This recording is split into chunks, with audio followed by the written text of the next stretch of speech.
오늘 세리 마테오의 이 성소사화를 이야기하기 전에 한 가지 이 심리학 실험을 좀 소개를 할까 하는데, 어디선가 들으셨을 수도 있어요. 이 옥스퍼드 대학의 심리학 교수인 이 필립 짐바브로라고 하는 사람이 있거든요.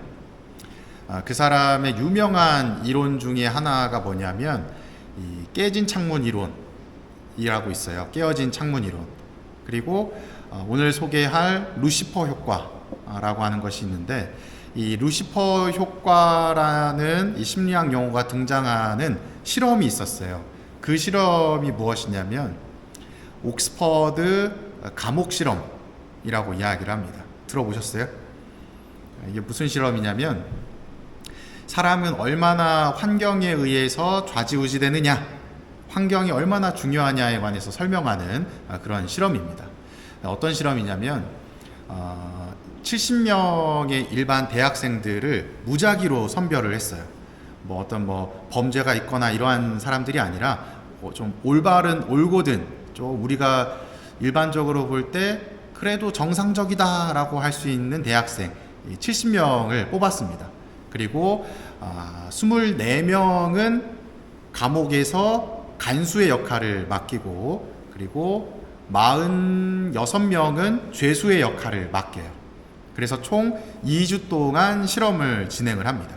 그래서 옥스퍼드 그 지하에 교도소와 같이, 감옥과 똑같이 세팅을 해놓고 사람들에게 이제 2주 동안 지내게 하는, 그래서 거기서 이제 일어나는 일들을 살펴보면서 얼마나 환경에 의해서 사람이 좌지우지 되느냐, 그걸 살펴보는 실험이었는데, 어땠을까요? 결과가 정말 다들 그냥 평범한 사람들이었는데, 어떤 쪽에는 간수의 임무를, 어떤 쪽에는 죄수의 임무를 주어지고서 첫째 날 되는 날부터 문제가 발생을 했다고 이야기를 해요. 간수는 간수의 역할을 하기 위해서 죄수들에게 어떤 강압적인 인격 모독적인 행위들을 하게 되고, 또 점차적으로 폭력도 자연스럽게 사용을 했다고 합니다. 첫째 날부터. 그리고 둘째 날, 셋째 날이 지나면 지날수록 그 수위는 점점 올라갔다고 이야기를 해요. 그래서 굉장히 그 실험이 잔혹하고 좀 반인륜적이다라고 그 짐바브로라고 하는 사람의 여자친구가 이야기를 해서, 실험이 2주 계획이었는데 일주일 만에 끝났다고 이야기를 합니다. 그래서 그 실험 결과로 이 루시퍼 효과라고 하는 것을 표현을 하는데, 이것이 무엇이냐면 사람은 환경에 의해서 많은 영향을 받는다라는 것을 표현해주고 있는 거예요.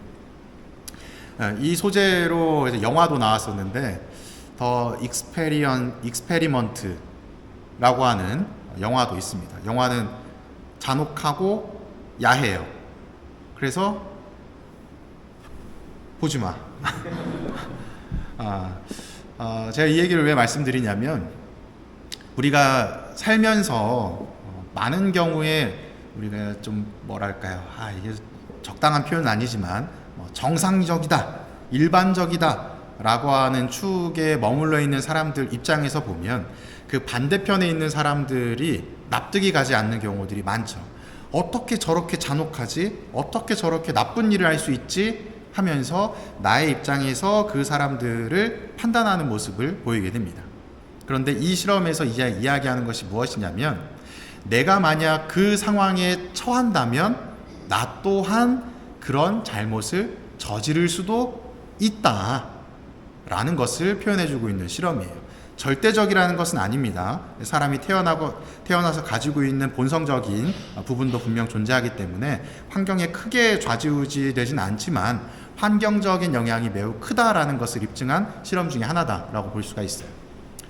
이러한 실험 결과를 바탕으로 오늘 복음 내용을 한번 살펴보면, 이 마테오라고 하는 사람은 세리라고 하는 일을 하고 있었죠. 같은 유다인들에게 세금을 걷어서 그것을 로마에다가 바치는 징집관의 이 역할을 하고 있습니다. 그러니 유다인들 입장에서 보면 저 나쁜 놈 하고 손가락질 하지만, 세리 마테오의 입장에서 보면 어쩔 수 없는 상황일 수도 있다는 것이죠. 먹고 살려니 어쩔 수 없이 이 일을 해야만 했었던 그 사람 나름대로의 이유나 혹은 환경, 배경이 있을 수도 있었다는 거예요. 근데 그 자리에만 머물러 있었다면 세리 마테오는 예수님에게 부르심을 받지 않았을 겁니다. 무언가 차이점이 있었기 때문에 예수님께서는 그를 자신의 사도로 부르신 것이죠. 어떤 차이점이 있었느냐 살펴보니 그 사람은 세리였지만 자기가 머물러 있는 이 환경에서 벗어나고 싶어 했어요.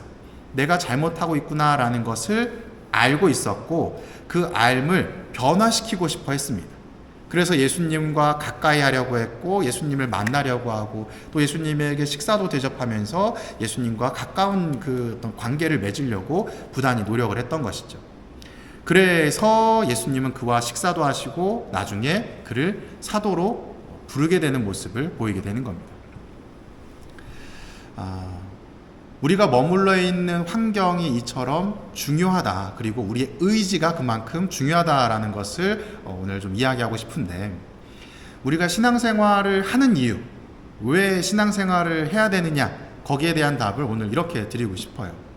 우리가 신앙생활을 하면서 느끼는 다양한 것들, 그 느낄 수 있는 이유가 있다면 무엇일까요? 내가 신앙이라고 하는 울타리 안에 들어와 있기 때문에 그 안에서 느낄 수 있는 것을 느끼는 거예요. 이거 뭐 밖에서도 뭐 그냥 뭐 다 좋은 얘기 하는 건데 뭐 안 해도 굳이 라고 하며 신앙의 울타리 밖으로 나간다면 절대로 신앙 안에서 느낄 수 있는 무언가, 값진 것들은 느낄 수가 없다는 겁니다. 머리로 알고 저럴 것이다 짐작하는 것은 내 것이 아니에요. 내가 경험하고 체험하면서 느끼는 것, 그리고 다시 한번 되새김의 과정을 겪는 것이 곧 내 것이다 라고 볼 수 있는 것이죠. 지금 이 자리에서 여러분들이 저의 어떤 무언가를 계속해서 들으시면서 나름대로 신앙관을 쌓아가실 텐데, 그것들이 조금씩 쌓이다 보면 결국 그 안에서 내가 신앙적으로 변화되고 성숙될 수 있는 그 변환점을, 변곡점을 마주할 수 있다는 겁니다. 그래서 우리가 조금 굳이 나가야 되나? 혹은 귀찮게 오늘 하루만 쉴까? 라고 하면서 거리감을 두는 것이 아니라 지속적으로 신앙에 가까이 그 관계를 맺어야 되는 이유가 여기에 있는 거예요. 여러분들은 잘하고 계신 거죠. 이 자리에 계신 분들은 제가 거의 하루 이틀이 멀다 하고 보는 분들이기 때문에 항상 좋은 영향 속에서 좋은 신앙관을 만들어가고 계신 분들이다 라고 지레짐작을 해봅니다.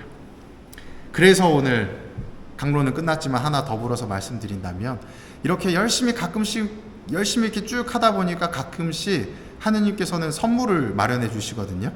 제가 그래서 오늘 선물을 하나 마련을 했는데, 가끔씩 주는 선물, 제가 아는 교우분께서 어디 공장을 다니시는 것 같아요. 무슨 공장인지는 정확히 모르겠지만 가끔씩 순두부와 콩나물, 숙주나물 이런 걸 보내주시는 분이 계시거든요. 그날이 언제다? 오늘이다.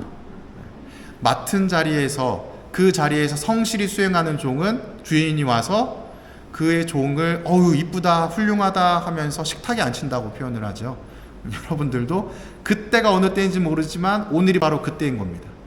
그래서 선물을 하나 드릴 테니 집에 가시면서 꼭 인당 순두부 한 팩과 콩나물인지 숙주인지 모르겠지만 하나씩 가져가시면 좋겠습니다. 사랑합니다.